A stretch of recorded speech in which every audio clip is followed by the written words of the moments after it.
For 5 long years, I lived in a house built on a foundation of absolute trust, while my husband Elias maintained a ritual that I never dared to question.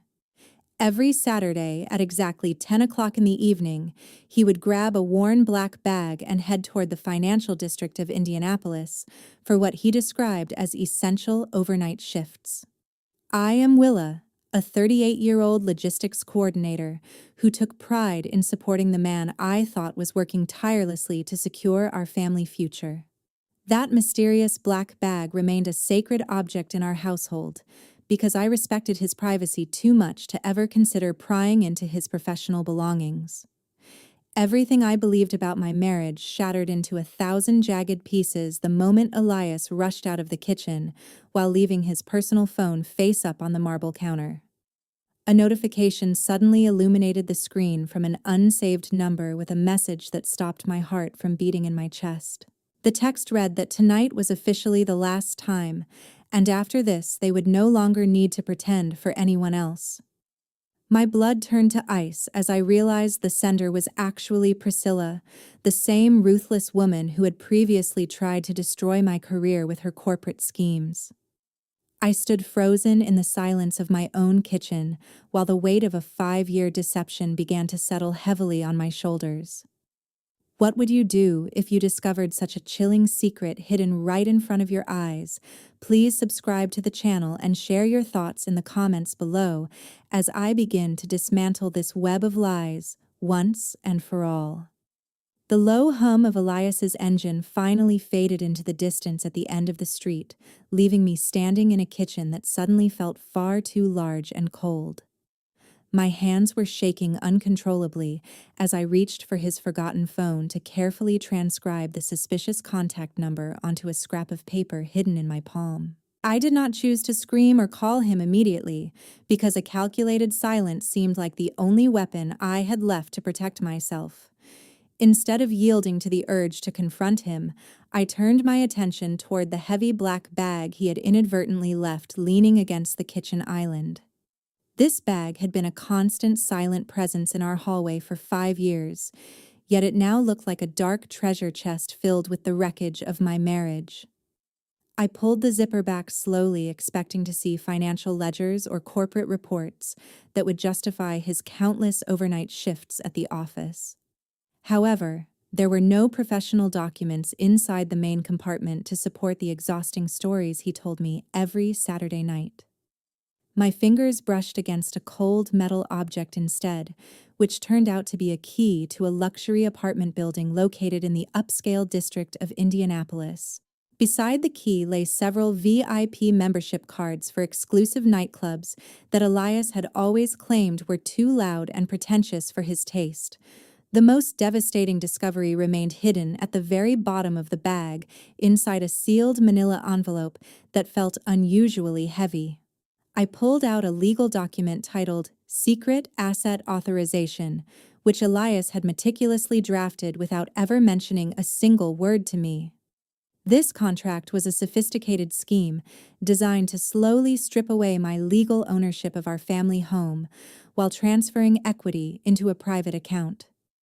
Reading through the cold legal jargon made me realize that the man I slept beside was actively plotting to leave me with absolutely nothing. Memories of all those Saturdays I spent alone caring for my son Beckett flashed through my mind like a cruel mockery of my blind devotion.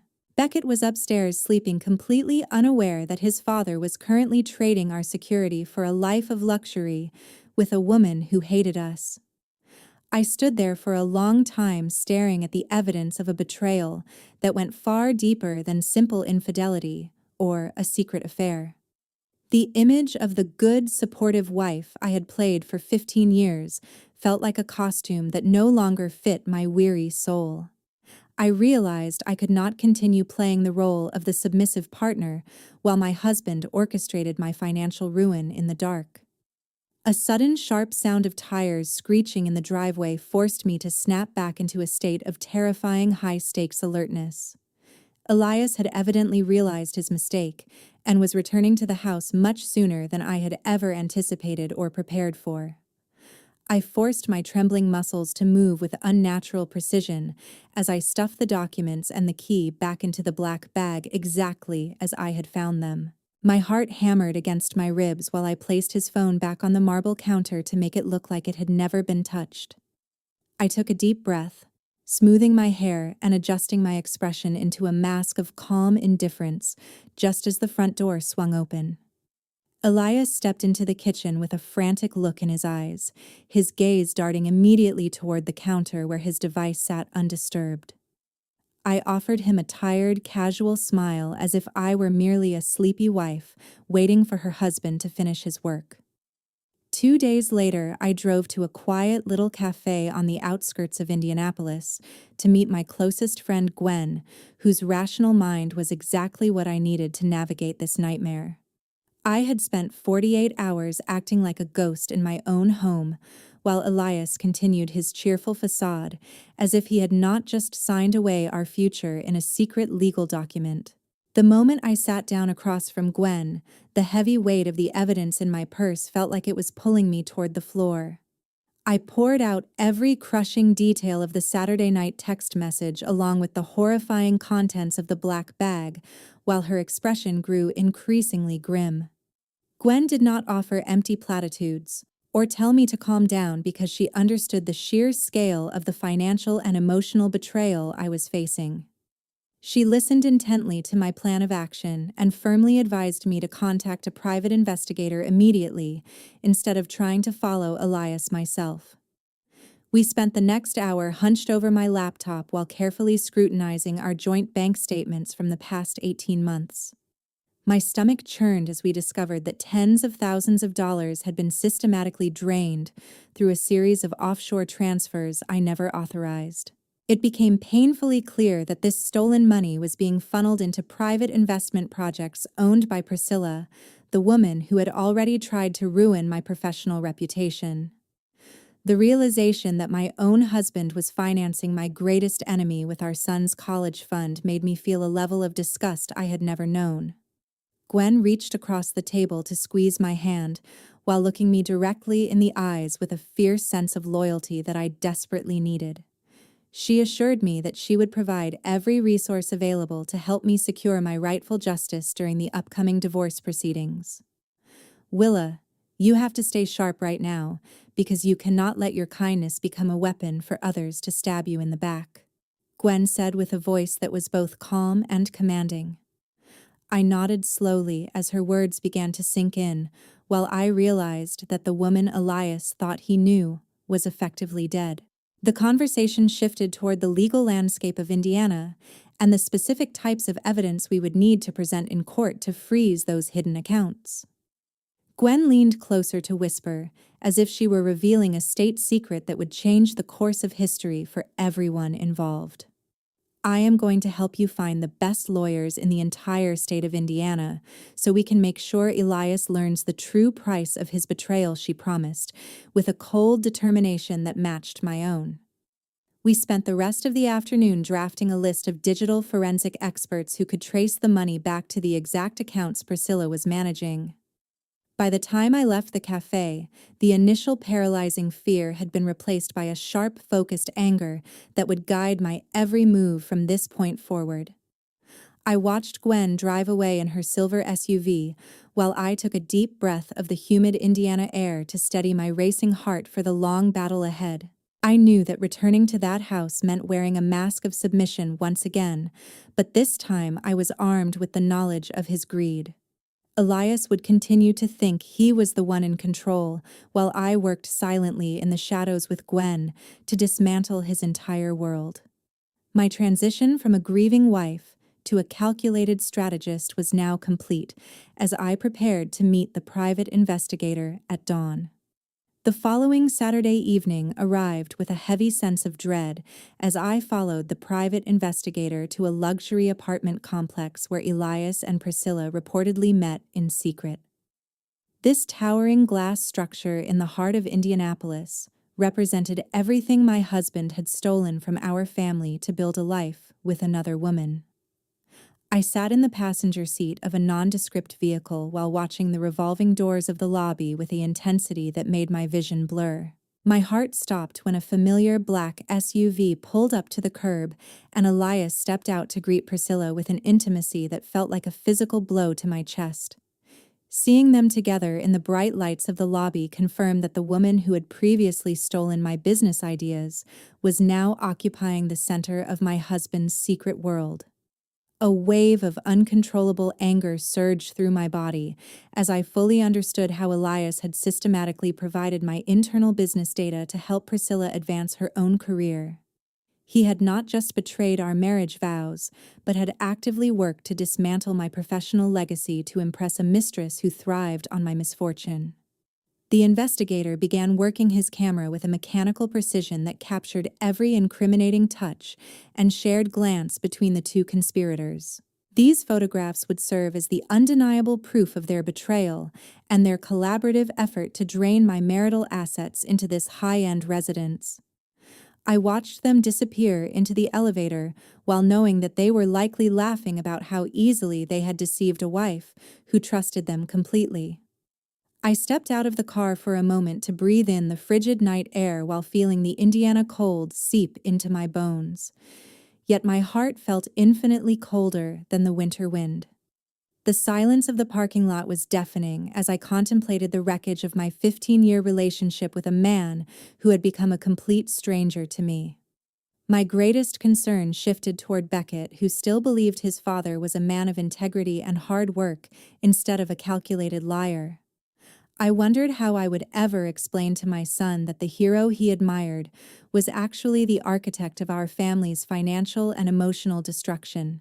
The thought of Beckett's face losing its innocent smile when the truth finally emerged made me want to scream into the empty Indianapolis night.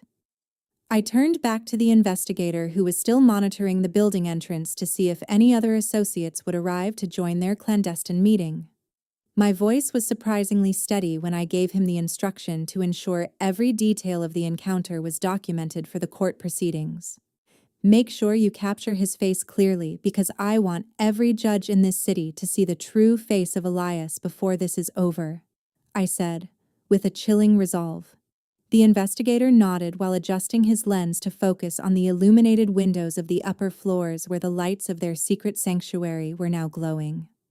I realized that no amount of money or professional success could ever compensate for the sheer level of disrespect Elias had shown to our home and our history together. I handed a thick envelope of cash to the investigator to ensure he would continue the surveillance until we had every single piece of evidence required for a total victory. Spend whatever it takes because I need undeniable proof that they used my family money to purchase this luxury apartment for their affair, I commanded, while staring at the glass tower. We sat in the darkness for several more hours, collecting a timeline of their movements that would eventually dismantle their carefully constructed lies.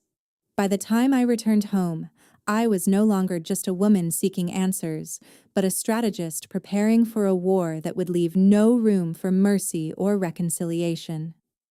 I looked at the sleeping face of Beckett when I walked through the door, while promising him that I would fight to restore the security his father had so carelessly gambled away. On Tuesday morning, I decided to confront my brother Grant to ask about the suspicious inconsistencies regarding the management of our parents' inheritance. I walked into his office without an appointment because the anger boiling inside me left no room for professional courtesy or family etiquette. Grant looked up from his desk with a startled expression, while his eyes darted toward a stack of folders he tried to hide under his leather briefcase. He displayed a nervous demeanor and deliberately avoided my direct questions concerning the land deeds that were being illegally used as collateral for unknown loans. Every time I pressed him for a clear explanation, he would stammer about market fluctuations and complicated investment strategies that made absolutely no sense.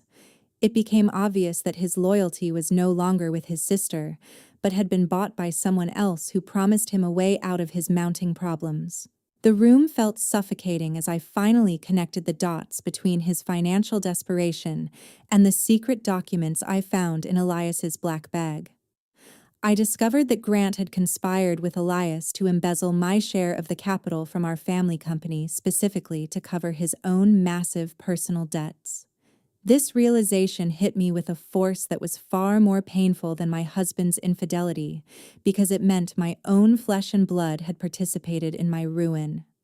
Our biological connection now felt like nothing but a source of pure disgust once I understood he was willing to sell his sister out for a few stacks of cash. The childhood memories of us playing together in the backyard of our family home were now tainted by the stench of his greed and his cowardice. Grant tried to reach out to pat my shoulder in a fake gesture of comfort, but I recoiled as if his touch were toxic to my skin. "Grant, stop acting now. I know you and Elias have worked together to take away everything our parents left specifically for my future," I said with a voice that cut through his lies like a razor. He turned pale and retreated behind his desk while realizing that his carefully constructed facade had finally crumbled under the weight of the truth.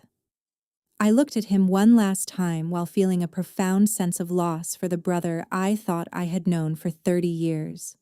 From this day forward, the name Grant means nothing to me, other than a common accomplice in this pathetic fraud scheme, I declared, before walking out and slamming the door behind me. I immediately left Grant's office and drove straight to meet my lawyer, Mr. Sterling, to demand that he execute every emergency measure available under Indiana law. Mr. Sterling welcomed me into his conference room with a grave expression while he began reviewing the mountain of digital evidence I had collected with the help of the investigator. He moved through the bank statements and the unauthorized contracts with a level of professional focus that gave me a renewed sense of hope for justice. After nearly 2 hours of intense scrutiny, he looked up from the papers and gave me a confident nod that signaled the beginning of the end for my enemies. Mr. Sterling confirmed that the legal file I gathered was more than enough to freeze every single asset belonging to Elias and Grant immediately through a court injunction. He explained that we would file the paperwork by the end of the day to ensure they could not hide any more money before the final confrontation. I felt a small spark of triumph as I realized that the trap was finally set for the men who thought I was too weak to fight back. We spent the rest of the afternoon refining our strategy to ensure that Priscilla would also be held accountable for her role in the corporate espionage. By the time I walked out of the law firm, I was no longer a victim of their conspiracy, but the commander of a legal war that they were destined to lose. At 5 o'clock on this final Saturday evening, I calmly prepared a lavish dinner and invited both Elias and Grant to the house for what I described as a necessary family discussion. The dining room was filled with the aroma of roasted meat and expensive wine, a contrast to the cold calculation currently dominating my mind. Elias continued to play his role as the busy husband while repeatedly checking his watch to prepare for his usual 10 o'clock night shift at the office. He looked at me with a practiced smile of affection that once would have made me feel secure, but now it only filled me with a deep sense of nausea. Grant sat across from him, looking equally composed, yet oblivious to the fact that his secret alliance with my husband had been completely exposed.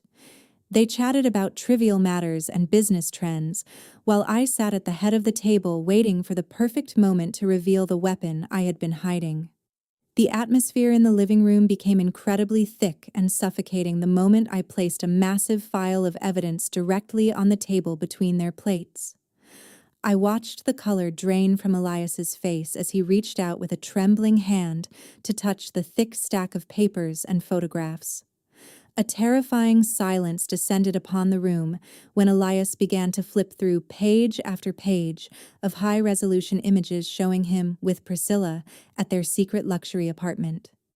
He saw the bank transfers, the unauthorized contracts, and the clear evidence of the financial fraud he had orchestrated with my own brother.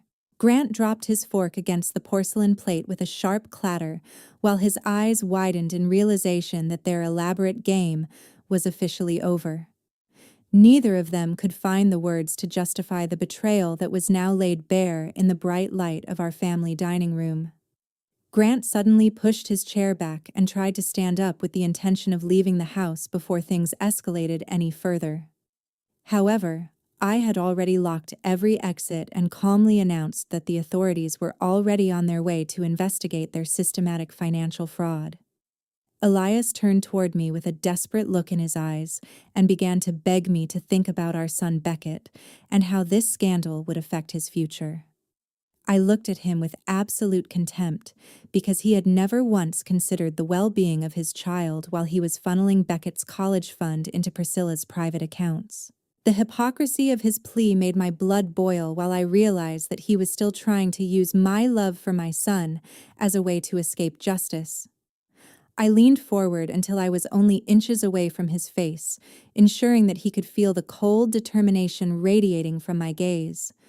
Tonight really is the last time for everything, Elias, but it is certainly not going to end the way you and Priscilla expected, I said, with a voice that was as sharp as a blade. I turned my attention toward Grant, who was now slumped in his chair while realizing that his greed had cost him his family and his freedom. Both of you should prepare to explain to the court exactly how you managed to steal so much money from my personal accounts and from our son, I declared with a finality that left no room for further negotiation. The distant sound of sirens began to echo through the quiet streets of Indianapolis, while the two men sat in a state of paralyzed shock. I felt a strange sense of peace as I realized that the house of lies they had built was finally collapsing under the weight of the truth.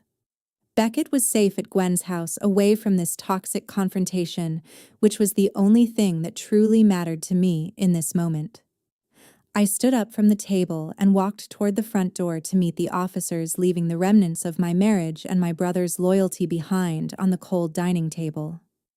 10 days after that final confrontation at the dining table, the legal sanctions began to fall like heavy hammers upon Elias, Grant, and Priscilla.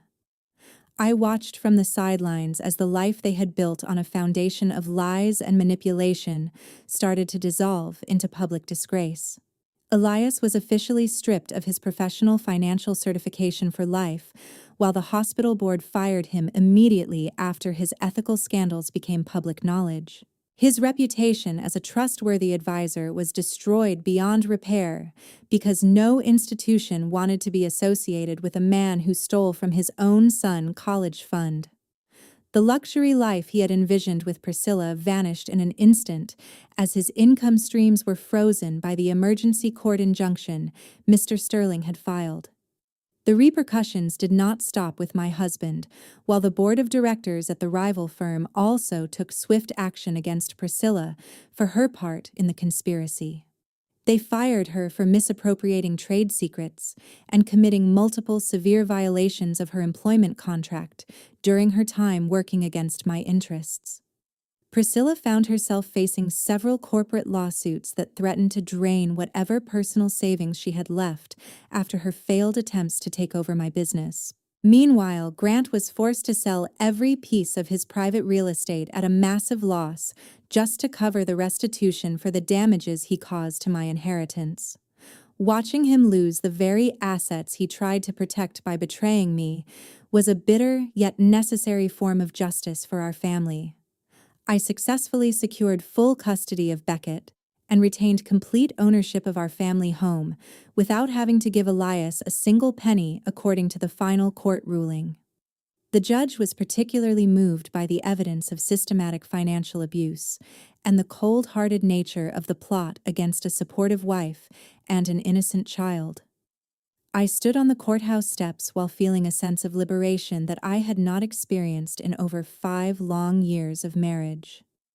The sight of Elias and Priscilla arguing and blaming each other loudly in front of the court entrance was the perfect ending for an alliance built entirely on greed. They looked small and desperate while they realized that their secret world had been replaced by a very public and humiliating failure. Elias tried to approach me one last time to ask for a compromise regarding his personal belongings, but I met his gaze with a cold and unwavering stare. I pulled the final legal documents from my bag and handed them to him while the wind from the street whipped around us in the Indianapolis afternoon. The divorce papers are officially signed, so you should leave this place now with your empty black bag and never look back, I said, with a voice that carried no trace of the woman he used to control. He looked down at the empty bag in his hand, while realizing that he had traded a devoted family for a woman who was currently cursing his name. I turned away from his pathetic attempts at reconciliation to focus on the future that Beckett and I would build together without the shadow of his deception. My lawyer shook my hand while confirming that the remaining offshore accounts had been successfully traced and returned to my primary business fund. Justice might arrive later than we expect, but it will eventually strip away everything you people worked so hard to steal from me, I declared, toward the two of them as I walked toward my car. I drove away from the courthouse while feeling the weight of the past 5 years finally lifting from my shoulders in the quiet Indiana sun. The black bag that once represented his power was now just a hollow reminder of a man who had lost absolutely everything because of his own greed. 1 month after all the storms had passed, I stood in my sun-drenched garden and finally breathed in the air of true freedom.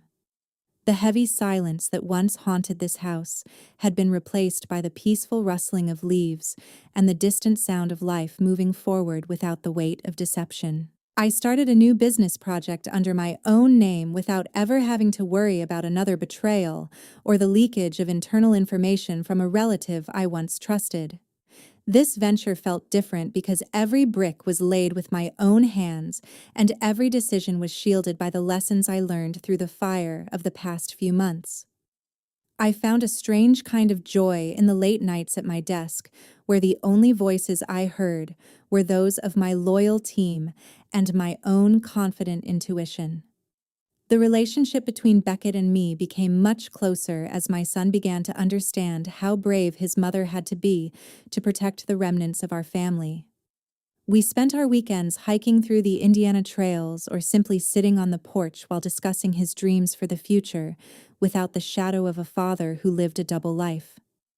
Beckett seemed to grow taller and more confident once the tension of our broken home was finally removed and replaced with a foundation of honesty. He no longer asked about the Saturday night absences or the black bag because he knew that our home was now a sanctuary of truth. I watched him play in the yard and realized that my fight had been entirely worth the pain of the discovery process. Elias now has to live in a cramped, rented apartment on the outskirts of the city, while working manual labor jobs just to cover his basic living expenses after losing his professional reputation. He was forced to watch as his former colleagues and friends turned their backs on him once the details of his financial fraud were fully documented in the public record. Priscilla also disappeared from the social circles we once shared, likely seeking another victim to manipulate in a different state where her history remained unknown. Grant struggled to find his footing as he faced the reality of being a disgraced brother who had sold his sister's future for a temporary relief from his own debts. I chose not to follow their lives too closely because their presence in my mind had been replaced by the vibrant reality of my own success. Looking back at the past 5 years of my life, I no longer feel any regret for having trusted the man I once called my husband. I am genuinely proud of myself for having the courage to end the marriage decisively instead of lingering in a state of quiet desperation and suspicion. The peace I possess today did not come from an easy form of forgiveness or from simply forgetting the many injuries I endured. Instead, it grew from the strength I found when facing the harsh truth and refusing to let those who cheated me define the terms of my existence. I stood by the rose bushes and realized that the soil of my life was now richer and more fertile because I had finally removed the rot that was killing the roots. I walked back into the house where the sunlight was reflecting off the polished floors while I prepared a simple dinner for Beckett and myself. There were no hidden folders on the table and no secret messages waiting on a locked phone to ruin the tranquility of our evening together. I looked at the framed photograph of my parents on the hallway wall and felt a quiet sense of accomplishment for restoring the honor of their legacy. My life was finally my own again, while I prepared to face whatever challenges the next decade might bring with a clear heart and a sharp mind. The journey from a victim to a victor was complete, as I closed the door on the past and welcomed the bright promise of the morning. Trước khi kết thúc câu chuyện ngày hôm nay, các bạn đừng vội bỏ qua những điều quan trọng mà chúng ta cần cùng nhau suy ngẫm. Chứng kiến hành trình của Willa, tôi nhận ra rằng sự tin tưởng trong hôn nhân là cần thiết, nhưng nó không bao giờ được đi kèm với sự mù quáng. Với quan điểm và góc nhìn của tôi thấy hành động cầm lấy chiếc túi đen của Willa không đơn thuần là sự tò mò, mà nó là bản năng tự vệ của một người phụ nữ bản lĩnh khi nhận ra những rạn nứt trong niềm tin. Bài học đắt giá ở đây chính là đừng bao giờ để sự tử tế của bạn trở thành kẽ hở cho những kẻ tham lam, lừa dối. Dù đó là người thân hay người chung chăn gối, sự độc lập tài chính và tinh thần chính là vũ khí mạnh mẽ nhất giúp chúng ta đứng vững trước mọi bão giông. Nếu bạn là hoàn cảnh của Willa, bạn có dứt khoát đưa sự việc ra ánh sáng như cách cô ấy đã làm. Nếu bạn có ý kiến hay cách xử lý nào khác, hãy để bình luận ở phía dưới để chúng ta cùng thảo luận nhé. Trân trọng cảm ơn các bạn đã lắng nghe tới giây phút cuối cùng này.